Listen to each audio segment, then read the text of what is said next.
अरे आपने सोना खरीदने के लायक छोड़ा ही कब है?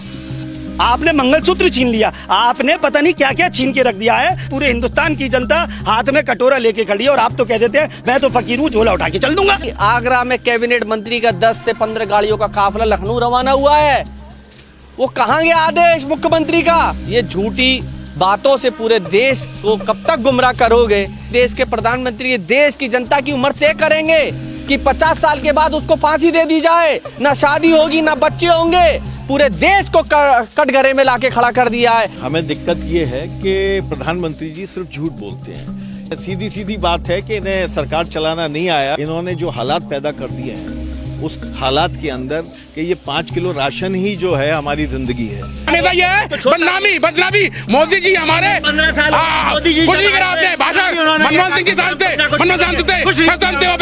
जैसे विपक्ष चिल्ला रहा है मोदी जी अगर फेलियर है तो हर राज्य में उनकी विजय क्यों हो रही है? इनकी सरकारें आ रही हैं वो भी बेईमानी से। ईवीएम का सबसे बड़ा घोटाला है और 14 साल में यानी 10-12 साल में उसने 6 गुना ज्यादा 1.5 लाख रुपए तोला सोना कर दिया। ये शर्म बात है, डूब के मर जाना चाहिए।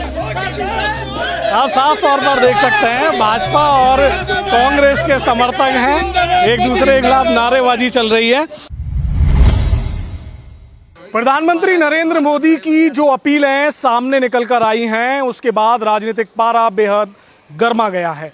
विपक्ष के नेता लगातार प्रधानमंत्री पर ज़बानी हमलावर हो रहे हैं, तो वहीं बता दें आपको व्यापारियों में भी असमंजस की स्थिति पैदा हो गई है। गोल्ड के कारोबार यानी सोने के कारोबार से जुड़े हुए व्यापारी ये सोचने पर मजबूर हैं कि प्रधानमंत्री ने जो अपील की है उसका कितना असर होगा देश में, व्यापारिक स्थितियां किस तरह की रहेंगी। इस पर बात करने के लिए पक्ष और विपक्ष और समाज सेवी हमारे साथ मौजूद हैं। उनसे जान लेते हैं कि आखिर ये तमाम तरीके की जो अपीलें हैं 7-8 इन अपीलों का देश पर क्या असर देखने को मिलेगा। चौधरी साहब, सबसे पहला सवाल यही है कि विपक्ष इसको किस नज़रिए से देखता है? अब विपक्ष इसको बड़े नीचे स्तर से देखता है। जिस तरीके से आपने पूरी दुनिया के अंदर अपना डंका बजवाया हुआ है और आपने ये साबित कर दिया है अपने ही चैनलों के माध्यम से कि हम डंकापति हैं, हम विश्व गुरु हैं, हम विश्व गुरु हैं, हम विश्व गुरु हैं। आज एक विश्व गुरु को ये कहना पड़ रहा है हिंदुस्तान के अंदर पुरानी सरकारों का हवाला देते हुए, इंदिरा गांधी के समय की सरकारों का हवाला देते हुए, जो कि उन्होंने उन समय इंदिरा गांधी की मैंने जिस तरीके से मैंने मालूमात की और पत्रकारों के माध्यम से, बड़े पुराने नेताओं के माध्यम से, तो उन्होंने यही बताया कि ऐसी उन्होंने पहले कोई अपील नहीं की थी। आप पुरानी सरकारों को बदनाम करने में लगे हुए हैं। चलिए वो एक बात अलग रही, लेकिन बात अब आती है कि सोना ना खरीदें, सोना सुविधा अनुसार खरीदें या जितना चाहिए उतना खरीदें। अरे आपने सोना खरीदने के लायक छोड़ा ही कब है?